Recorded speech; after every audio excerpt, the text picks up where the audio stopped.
Hello, good morning, welcome to my new blog. সবাই কেমন আছো? আশা করি সবাই খুব ভালো আছো। আমিও ভালো আছি। তো সকাল সকাল পিসি আজকে আসবে না, তো লাঞ্চ আর ব্রেকফাস্টে কী বানালাম ছোট্ট করে তোমাদের সাথে একটু শেয়ার করে দিই। তো এটা করব মাছের কালিয়া, আর কাতলা মাছের কালিয়া খেতে তো সব সময় ভালো লাগে। তো ভাত আমার হয়ে গেছে, আর আজকে দিয়েছিলাম আলু টমেটো ভাতে মাখা। তো ফার্স্ট টাইম আমি আলু আর টমেটো মাখা করলাম, কিন্তু যাদের টক খেতে ভালো লাগে না তারাই একমাত্র খুব ভালোবাসবে, না হলে ভালো লাগে না, যেমন আমার ভালো লাগেনি এতটুকু। তো মাছের কালিয়াটা রেডি করে ফেললাম, আর বেশি কিছু রান্না করিনি, এই দুটোই রান্না করেছি। তারপর প্লেটিং হয়ে গেল, কারণ হাজব্যান্ডকে অফিসে চলে যাবে, আর এটা কিন্তু ঘরে পাতা টক দই। আর ব্রেকফাস্টে আজকে করেছিলাম ম্যাগি, একটু অন্যরকমভাবেই, বাট আলু দিইনি, চাউমিনের মতোই করেছিলাম। তো খেতে ভালোই হয়েছিল, এটাও আমি ফার্স্ট টাইমই ট্রাই করলাম। তারপর আমি এখানে আমার হাজব্যান্ডের টিফিনটা গুছিয়ে দিচ্ছিলাম, যেখানে ছিল মুড়ি আর সামান্য নুন আর লঙ্কা দিয়ে ছোলা।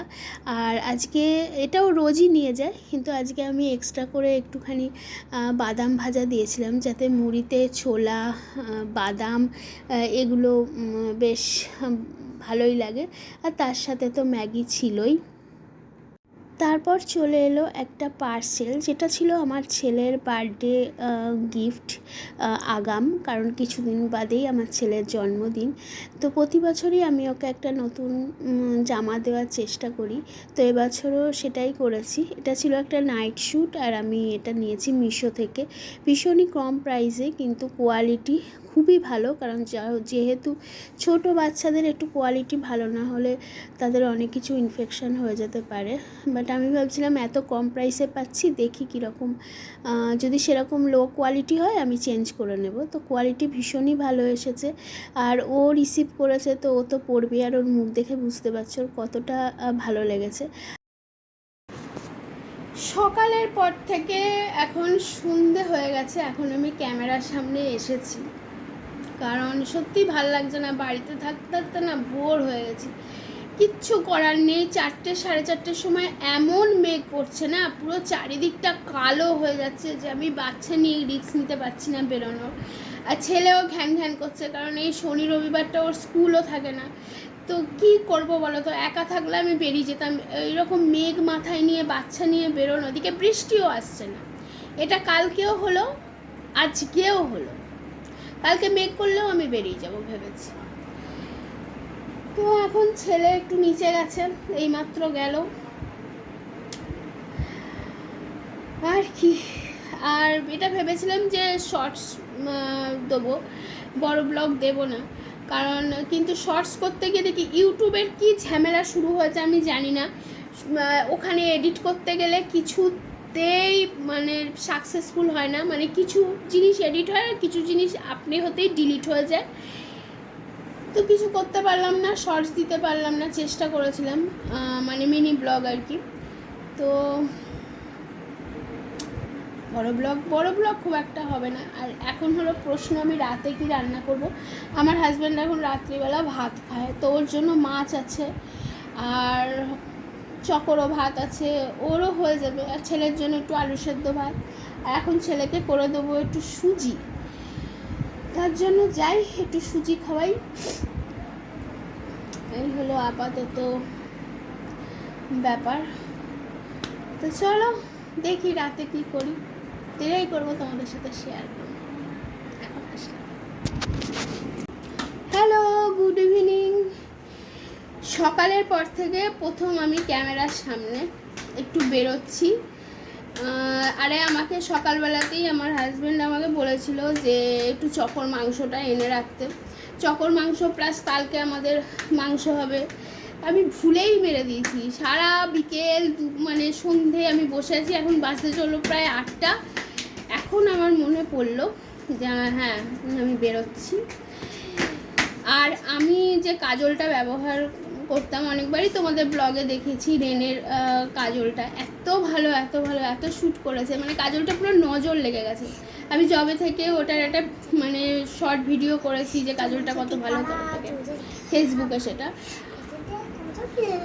কাজল কিনলাম, কিনে মানে ওই অন্নপ্রাশন বাড়িটা যাব আর প্লাস বাপের বাড়িতে নিয়ে যাবো। ব্যাগের মধ্যে ঢুকিয়েছি, কি করে ব্যাগ থেকে পড়ে গেছে আমি জানি না। আমি ভাবলাম হয়তো বাড়িতেই রয়ে গেছে, বাড়িতে পুরো খাটের তলা ঝাঁট দেওয়া করিয়েছে, কাজলটা পাইনি। কিভাবে পড়লো? আটকানো ব্যাগ, শুধু ট্রান্সফার হয়েছে একটা গাড়ি থেকে একটা গাড়িতে, ডিকিতে শুধু ব্যাগটা গেছে, পুরো আটকানো ব্যাগ থেকে কাজল কী করে পড়ে গেলেন। ব্যাগটা ভালো করে ঝেড়েছি, কাজল পাইনি। তো আবার সেই কাজল আমাকে কিনতে যেতে হবে, কারণ কাজলটার মোটামুটি খুব দাম, মানে ভালো কাজল তো। এবার কাজল না পড়লে আমার চোখ পুরো কী বিচ্ছিরি যে দেখাচ্ছে, আমাকে কি বলবো, কাজল পরতেই হবে। তখন কাজল কিনবো আর মাংস কিনবো। তো চলো বেরোই, এসে দেখছি কি রান্না হবে না হবে। 2 মিনিট, মানে 2 মিনিট না, 2 সেকেন্ড বাদে তোমার লাইফে কি হয়ে যাবে তুমি নিজেও জানো না। তো আমি তো বেরোচ্ছিলাম, দরজা দিলাম, দরজা দিয়ে যখন বেরোচ্ছি এমনভাবে পড়লাম, মানে যেখানে আমার পড়ার কথাই না। আমি রোজ বেরোচ্ছি ঢুকছি, রোজ বেরোচ্ছি ঢুকছি, আমি মানে কি বলবো, মানে পড়ে না আমার সেই থেকে এত শরীর খারাপ করছে। একে তো 2024 সালে আমি মানে দোতলা সিঁড়ি থেকে একতলায় পড়ে গেছিলাম, বাচ্চা কোলে নিয়ে নামছিলাম, টয়লেট করে রেখেছিল সেটা আমি দেখতে পাইনি, পিছলে পড়ে গেছিলাম। তারপর থেকে তোমার পায়ে অসম্ভব ব্যথা, মানে আমি ডাক্তার দেখিয়েছিলাম সঙ্গে সঙ্গেই, কিন্তু হয়নি কিছু। তারপর আবার পড়লাম এই প্রায় 1.5 বছরের মাথায়। যাই হোক, মাংস এনেছি, তো মাংস এনে মাংস ম্যারিনেট করা হয়ে গেছে, ছেলের সুজি করেছি, করে ড্রেস চেঞ্জ করে এখন বসেছি। আর রাস্তায় ছেলে যা করছে, বাপরে বাপরে বাপরে বাপ, কি বায়নাকার। তো চলো এখন ওই ঠিক করলাম যে আলু ভাজা করব, আলু ভাজা আর ওর বাবার মানে মাছ আছে, আমি জানি না আমি খাবো কি না, আমার খেতে ইচ্ছা হচ্ছে না। চলো আজকের ব্লগটা এখানেই শেষ করছি। আর কাজল কিনে নিয়ে এসেছি, রেনের কাজলটা এত ভালো, আমি আগে অনেকবার ব্লগে বলেছি, মানে অনেকে তো এরকমও রিভিউ দিয়েছে যে না ঘষে তুললে ওঠে না কাজলটা, কিন্তু আমার এত মানে পয়সা চলে গেল, এত দাম। কাজলটা আমি কিনলাম, কিনে ব্যাগে ঢোকালাম, ব্যাগটা ঝাড়লাম ভালো করে, এমনকি বাপের বাড়িতে গিয়েও আমি নিচে যে ঘরটা ভালো করে দেখেছি যে ওখানে কি কোনোভাবে পড়ে গেছে, সেখানেও আমি পাইনি। আমার বাড়িতে এসেই সেকেন্ড দিনেই যা কাজ করতে এসেছিলো তাকে বললাম তুমি একটুখানি ভালো করে ঝাড়ো, তো গড়িয়ে পড়ে যেতে পারে নিচের তলাটা, ও পুরো বার করলো, কোথাও নেই কাজলটা। খুব সাবধানে রাখতে হবে কাজলটা প্রচুর নজর লেগে গেছে। আমি ফেসবুকে এর নজর সত্যিই আছে, ফেসবুকে না আমি ওই কাজলটা দেখিয়েছিলাম, কাজলটা একটা ভিডিও করেছি, ওই কাজলটা খুব ভালো, ব্যাস আমার নজর লেগে গেছে, মানে মানুষ আমার ভালো দেখতে পারে না।